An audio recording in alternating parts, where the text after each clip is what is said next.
Kailey, do you think San Diego is underrated when it comes to restaurants? And when you were in Boston, I know you weren't doing what you were doing now in terms of your passion, but where do you think San Diego falls in terms of dining experiences compared to other cities that you've been to? I would say San Diego and Boston are maybe more similar now. Maybe not San Diego like 5 years ago, even though. It's different. I think San Diego is super up and coming, while Boston has some like old classics that have like been there forever. I mean, like I love Barking Crab. I love Abe and Louie's. I love Joe's American. Like there's so many restaurants there. I love all like the Lolitas and their restaurant group, like Yvonne's and all them. I mean, there's so many good restaurants in Boston that I went to, especially seafood. I would say seafood in Boston is better than seafood in San Diego. But obviously Boston doesn't have Mexican, so they don't come close to the Mexican food in San Diego or California. So I think it kind of depends what you're looking for, but I would say they're like almost the same tiered in like cities with like food. Like they're not going to be the New York, LA, Chicago, SF even tier. We're like that one tier below. Not a bad place to be. It's not bad. It's not bad. And you know what? For someone like me, like with up and coming city, it's way easier. Like I feel like if you live in LA and you do food blogging, it's so competitive. Like everyone's a food blogger there. Versus in San Diego, like I already know who all the food bloggers are. There's like 10 or 15 like people, and like I see them and we all go to the same places because they go help influencer events and they invite 10, 15 people, and it's like all the same people there. So you know, like the scene's not that big. And they know who's following these certain people in San Diego versus I feel like in New York or LA, there's hundreds and thousands of like major food bloggers, but there's also way more restaurants too. Like New York, there's like a freaking restaurant in every corner, right? So yeah, it's a little different. So your Instagram, just I wanted to point that out. It's on Instagram, you're at Kailey_eats. So it's KAILEY_eats. On Instagram, and then you have a YouTube page as well. Yeah, there's not too much on there, but I'm uploading more. Yeah, I saw your was it your dog? Yeah. You made a guest appearance. You went full stalker status. Full stalker status. Jesus. I got one like later for a question for you. I'm not gonna blow you away because you're gonna probably be like, "Where the hell did you get that?" But we'll get to it. We'll get to the it. podcast comes to an end.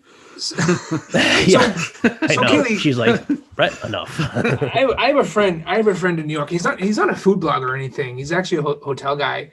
And I ask him, you know, his name is Eddie. Eddie, what's your favorite restaurant like in New York? And he can't tell me because he's afraid he's going to offend another restaurant. Like, are you comfortable with saying, here are my 3 or 4 restaurants that I really like and I recommend, or are you got to be careful because you might leave one off? No, I don't care. I'd say it. I don't know who Eddie is, but so like in San Diego? Yeah, what would you say your top 5 are? So people ask me this all the time. Like I'll have like people be like, "Hey, I'm coming to visit San Diego. Like I love your Foodstagram. Where should I eat?" But I always am like, "Where are you staying? Like, are you staying in the Gas Lamp? Are you staying up in La Jolla?" Because I don't want to send people like all the way over one direction or the other because they don't have a car or something. But I would say like my favorite Italian restaurant is called Cesarina. It's in like Point Loma area, but I also really like Catania, which is in La Jolla. And then third, I like Barbusa, and that's in Little Italy. So those that would be like Italian. For Mexican food, I love Tacos El Gordo. And I also love Taco Stand, which is a chain. Those are my favorite tacos. For a little higher end Mexican, like up in Old Town, I like El Agave. For seafood, I like Ironside in Little Italy. I think that's the best. Like that's the only lobster roll I eat in San Diego. So that's my favorite. For Chinese, I like Dumpling Inn and Convoy. There's a lot of little good places in Convoy. For sushi, I like Sushi Oda. That's in North PB, up by the 5 freeway. And I don't know. Is there another cuisine I can do? You know what? My one restaurant that I like, she left off. Oh, what's that? Anime. Oh, anime is good. Brian, have you been to a lot of these places that she's mentioning? No, I haven't been. Because she knows I'm kind of in and out pretty quick. But anime is fairly new, and it's in a really good. Yeah, like maybe only 2 years old, right? Yeah, I think. And then in a second, I want to talk to you. You mentioned about the restaurant scene. I want to touch on that if we can. But yeah. So Kailey was talking, and this was what makes San Diego very interesting, and I think what you do sort of interesting, Kailey, because San Diego is very spread out, and you have La Jolla, which has some super upscale restaurants out there, and then you kind of have the waterfront. When the waterfront, believe it or not, is fairly like new and like this the last 10 years. So you picture these people that own these restaurants, where they want to go and where their research is and where they think going to get. Like, what do you talk to them at all in terms of where they think one restaurant will make sense versus, because some fail, some of them are there for like 6 months and they're gone. It's so hard even before the pandemic. I started making a couple things. So I've lived in PB, Pacific Beach area. And then now I live in like the North Park University Heights area. And then obviously I'm familiar with like all 3 areas of the hotels we sell just because of that reason alone, which is La Jolla, Mission Valley, and downtown. So I started making lists of all my favorite restaurants in that neighborhood. So I literally just have like a bullet point list of 10 top 10 restaurants in PB that range from like literally grabbing a taco to like sitting down on the ocean.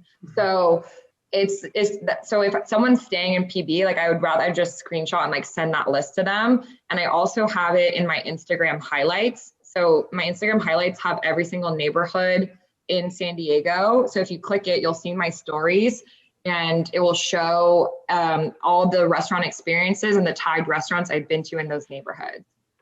That's cool. So it's a long list. That's like a good way to kind of homework to do. Yeah. Yeah, I mean, so once you story and go to a restaurant, Instagram just allows you to like at a later date, go through your stories and add them to that. So if I'm eating, do you know what? I actually forgot to mention my favorite restaurant, which is Crust, which is in Mission Hills, Mission Hills Hillcrest area. Yep. And they're part of the Trust restaurant group. There's Fort Oak, Cardellino, and Trust, and then they have Mr. Trusty Ice Cream, and they just opened Wise Ox. They're like my favorite restaurant group in San Diego in terms of all the restaurants just being good. They're all in that like Mission Hills, North Park, Hillcrest area. Awesome. So if I was going to make a trip to San Diego, or anyone else, the listeners, is there a way they could just reach out to you and you would say, you know what, these are the restaurants I recommend. Pricing, here's the pricing. If you like steak, you can go here. Do you do that a lot of times, or is that something where you're just getting friends reaching out to you now? It's more, well, they're not even friends, they're just followers most of the time that they probably go on Instagram and they search like food blogger San Diego, or they search like San Diego food or San Diego foodie. Like you can search via hashtags on Instagram, and then like my profile might pop up, and then because like, oh wow, I really like her food. And then they can DM me and say like, hey, like, where should I eat? I'm in San Diego this weekend. I'm coming from wherever. In terms of wanting to like send people to a certain restaurant, something that I think I maybe want to start doing, because it's actually a really good idea, and I used to do it when I worked at the Ritz in Boston, is we would send people to certain restaurants and then we would get like X dollars or like a 10% kickback, which I don't even know if I'm supposed to be saying that, but we'll have to edit that out. We can edit this at the Ritz Boston that works with the content. The gig is up now. Like you guys know Brico in the North End? What is it again? Brico in the North End. Yeah, it's like nice, like high-end Italian restaurant. The Ritz used to send people there all the time, and you would get $10 per head. So a family of 4 goes, you just automatically get $40 for sending them there. So nice. Yeah, there you go. Well, that's what I was building on. The Ritz behind me. Well, that's what I was building on, because it's not a bad, when you go to Vegas, you get like some people have, casino hosts, or you have, when we went to Vegas, we had a friend out there who has his own business. And he was like, I signed up, you take you to this club or that club. Whereas it wouldn't be a bad business idea, right? You're saying, hey, I want to contact you, for the whole weekend. What places are you recommending I go to? And, because you're doing all the work, you're offering the services. Why shouldn't you be paid accordingly to do that? Yeah, exactly. And, half the places I recommend are places I don't even have collaborations with. So, I mean, a lot of the restaurants that I recommend are higher end and I need to have more followers, or they just don't even do collaborations in general. So I'm not somebody to only recommend places that restaurants have worked with me, because even though I love those restaurants and I had very little bad experiences with the food blogging, most of the places have been really, really amazing and the food's been very good. I would always recommend restaurants that I believe are just truly good, that I pay for myself. Because I don't want to send someone to bad restaurants. I want them to like San Diego and come back and host an event with us.